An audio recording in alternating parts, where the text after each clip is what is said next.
DMDK అధినేత నటుడు విజయకాంత్ కొద్దిసేపటి క్రితమే చనిపోయారు. చెన్నైలోని మియాడ్ హాస్పిటల్లో అనారోగ్యంతో చికిత్స పొందుతూ విజయకాంత్ మృతి చెందారు. విజయకాంత్ చనిపోయినట్లు తమిళనాడు ఆరోగ్య శాఖ అధికారికంగా ప్రకటించింది. న్యూమోనియాతో హాస్పిటల్లో జాయిన్ అయినట్టు తెలుస్తోంది. దీంతో మియాడ్ హాస్పిటల్ దగ్గర భారీగా మోహరించారు పోలీసులు. ఇటు విజయకాంత్ ఇంటికి భారీగా చేరుకుంటున్నారు అభిమానులు.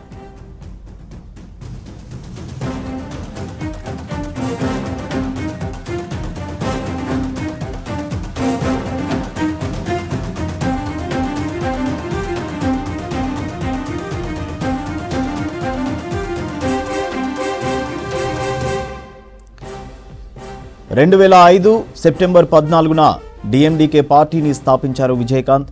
2006లో తొలిసారి ఎమ్మెల్యేగా గెలిచారు విజయకాంత్. 1952 ఆగస్టు 25న మదురైలో జన్మించారు. రాజకీయాల్లోకి రాకముందు సినీ నటుడు, నిర్మాత, దర్శకునిగా పనిచేశారు.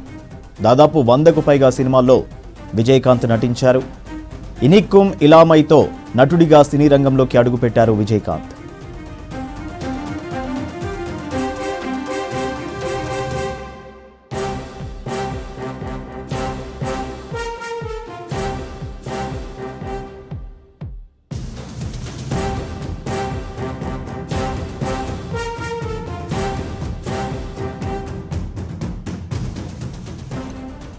డిఎండికే అధినేత నటుడు విజయకాంత్ కొద్దిసేపటి క్రితమే చనిపోయారు.